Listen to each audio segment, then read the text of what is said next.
Hello दोस्तों। Traditional investment plan में हर कोई इन्वेस्टमेंट करता है, लेकिन अगर आप कोई अल्टरनेट इन्वेस्टमेंट के लिए सोच रहे हैं तो आपको एआईएफ में इन्वेस्टमेंट करना चाहिए। एआईएफ यानी कि अल्टरनेटिव इन्वेस्टमेंट फंड। एआईएफ की टोटल तीन category, category 1, category 2 and category 3। If I talk about the category 1 तो उसमें angel fund, venture capital fund and infrastructure fund include होता है।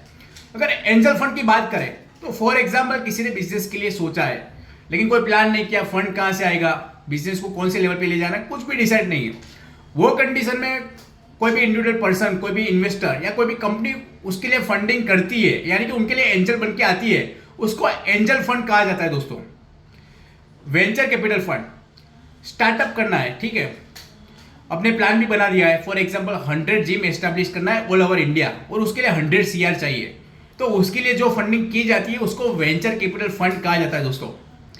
इंफ्रास्ट्रक्चर फंड, इंफ्रास्ट्रक्चर के ग्रोथ के लिए, डेवलपमेंट के लिए फंड का रिक्वायरमेंट होता है, वो कंडीशन में जो फंड प्रोवाइड की जाती है उसको इंफ्रास्ट्रक्चर फंड कहा जाता है। कैटेगरी 2, कैटेगरी 2 में डेब्ट fund and private equity fund को इंक्लूड किया जाता है। If I talk about the डेब्ट फंड तो उसमें government security, bond and debenture को इंक्लूड किया जाता है और उसमें 9% के अराउंड अल्फा जनरेट होगा।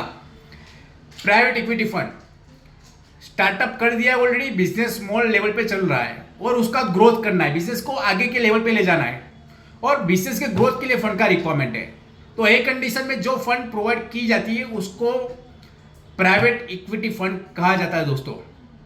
कैटेगरी 3 में hedge fund and private investment in public equity fund. अगर हेज फंड की बात करें सिंपल वर्ड्स में तो कोई भी इंडस्ट्री, कोई भी सेगमेंट में मैक्सिमम अल्फा जनरेट होता है वहीं पे फंड का इन्वेस्टमेंट होगा।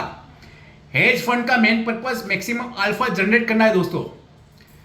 Private investment in public equity fund, यानी कि कोई भी गवर्नमेंट कंपनी या इंस्टीट्यूट को फंड का रिक्वायरमेंट है, वो टाइम पे वो प्राइवेट कंपनी को अप्रोच करेगी। गवर्नमेंट कंपनी प्राइवेट कंपनी को बॉन्ड या डिबेंचर प्रोवाइड करेंगी और उसके अगेंस्ट में वो फंडिंग लेगी। यहाँ पे प्राइवेट कंपनी उनकी कैपिटल के 10% तक की फंडिंग गवर्नमेंट को दे पाएगी दोस्तों। अभी आगे बढ़ते हैं, एआई में कौन इन्वेस्टमेंट कर सकता है। एआई में कोई भी इंडिविजुअल पर्सन है, एनआरआई है, फॉरेनर है, इंस्टीट्यूशनल इन्वेस्टर है या फिर कंपनी उसमें इन्वेस्टमेंट कर सकती है। एआई में इन्वेस्टमेंट के लिए मिनिमम टिकट साइज 1 CR है दोस्तों, लेकिन अगर आप डायरेक्टर है या एम्प्लॉय है या खुद फंड मैनेजर है, वो कंडीशन में आप 25 लाख रुपीस भी इन्वेस्टमेंट कर सकते हैं। एआई में क्यों इन्वेस्टमेंट करना चाहिए? अगर आप गुड अल्फा जनरेट करना चाहते हैं, लॉन्ग टर्म इन्वेस्टमेंट के लिए सोच रहे हैं या फिर आपके पोर्टफोलियो को डाइवर्सिफाई करना चाहते हैं, वो केस में आपको एआई में डेफिनेटली इन्वेस्टमेंट करना चाहिए।